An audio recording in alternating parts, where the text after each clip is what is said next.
Hello everyone, it's Luna, and today we're going to find out if you can beat Hollow Knight with nothing. Let's get to the rules of the run so I can elaborate. No cheats or mods are allowed to help us, and unfortunately I can't use my skin this run because of the patch I'm running the game on. We must beat the Hollow Knight with the lowest percentage possible on our save file, and no game-breaking glitches will be used unless completely necessary. Now that the rules are set, let's get started. Before we get into the cool stuff, I just want to say a huge thank you to everyone who watched my last video. I'm so grateful for all the support, and I can't wait to put out more content for you all. A little side note is in the top right, I will be displaying all of the items we have gained that count as a percentage. We start off pretty standard by talking to Elderbug, grabbing some Geo, going through Aspen Arena, grabbing the Forgotten Crossroads stag, and heading to False Knight. We escape from False Knight, grab Vengeful Spirit, and make our way to Green Path. From here, we go down through Green Path and continue to Fog Canyon. At the end of the Fog Canyon is the Queen Station, where we find our second stag to buy, and we can do a fireball skip that allows us to get into the fungal wastes. We grab a seal for some extra Geo, kill the big mushrooms, and now it's time for our first difficult skip. Last time we were here, we utilized the shade that spawns from death to get over this big wall, but this time I decided to spice it up and go for an explosion pogo. It should be mentioned that this run was done on patch 1221, which allows us to pogo off the explosions of some attacks, which makes the skip possible. With some practice, I was able to complete this skip dashless, which lets us get into the Mantis village. From there, we grab Mantis Claw, which allows us to wall jump and traverse most of the game. We drop down into the Deep Nest, bench at the hot springs, and grab the tram pass, allowing us to access almost the entire map. But before we get anywhere, we need to find a way out of the Deep Nest, and well, we have to do a couple dark rooms. For those who haven't played Hollow Knight, there is a lantern that will brighten rooms like these to make it much easier to pass through. But as we don't have access to the lantern, we have to do multiple rooms practically blind. With a lot of time and persistence, we finally make it out of the dark rooms and are able to buy the Distant Village stag. We stag back to the Forgotten Crossroads, ride the tram to Resting Grounds, and obtain the Dream Nail.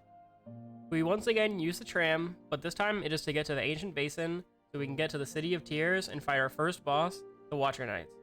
In order to reach the Watcher Knights, we have to pogo off of some background objects and do a little trick where we hit a lever through the floor to open up a door, and traverse the next room blind and continue onward.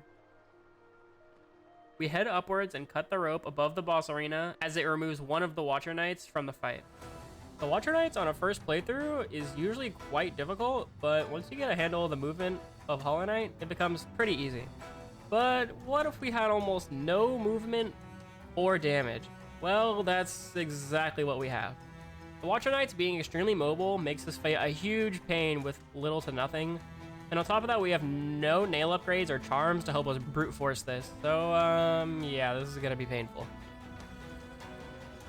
After finally beating the Watcher Knights, let's fucking go. We grab a seal and some Geo and collect our first Dreamer.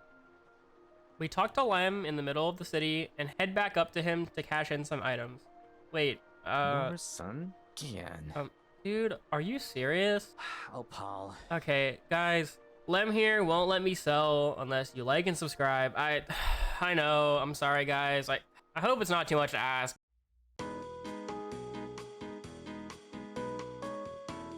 Okay, you did it? All right, Lem, you heard them. Now give me my Geo. Velmi Ardred. Ugh, capitalism these days. We kill the gorgeous husk for some extra Geo and take an elevator to Blue Lake. If anyone is familiar with my previous runs, you'll know how difficult this section can be, especially without dash. So we are once again going to have to do dashless Blue Lake.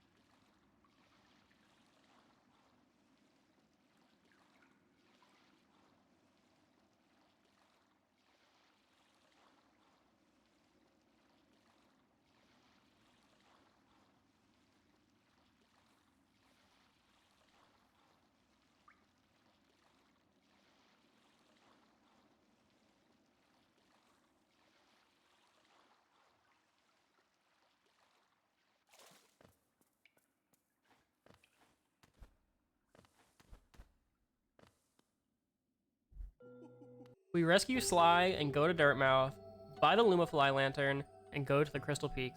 We complete the Crystal Heart Room, utilizing some precise techniques to make up for our lack of dash, and now with the Crystal Heart we have every item we need to complete the game. The only percentages we will get from now on are practically unavoidable. We make our way to the teacher's archives using Crystal Heart to skip the acid. We proceed through the area and make our way through the teacher's archives. We now make our way into the boss arena and fight Umu.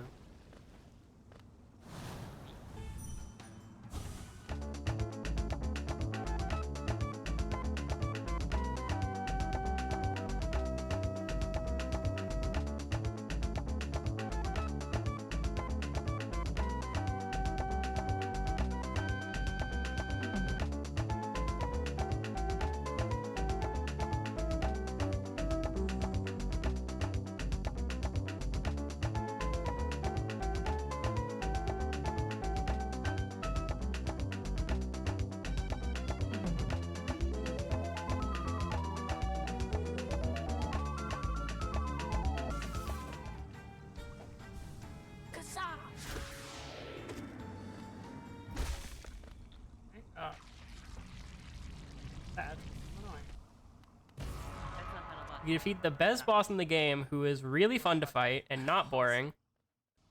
Get our second dreamer. Travel to distant station and sit on this completely normal bench with nice people around.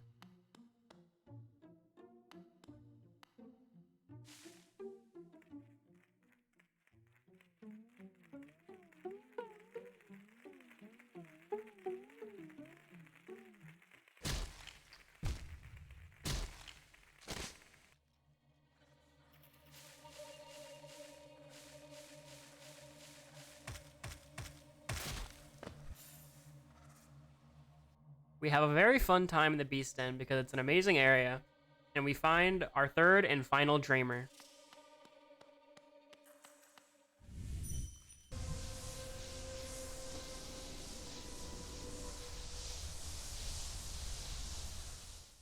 With all three dreamers obtained, we are now able to fight the final boss, the Hollow Knight.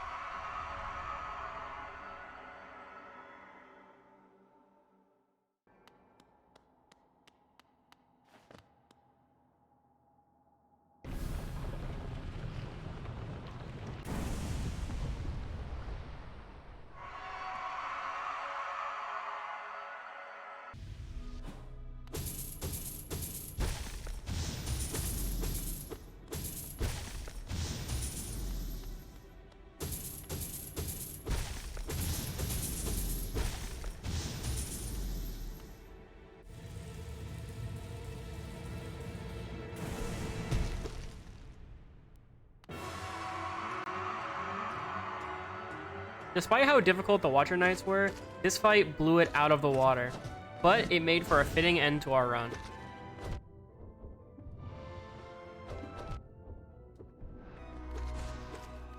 With the Hollow Knight defeated, we have officially completed our run. Yeah! Yeah, good job.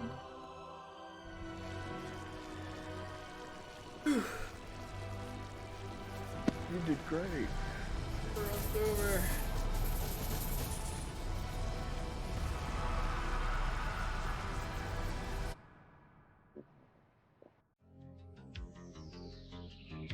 We can see on our save file that we ended the run with only 11% on our save file. I'll be showing the source of each percentage on screen now.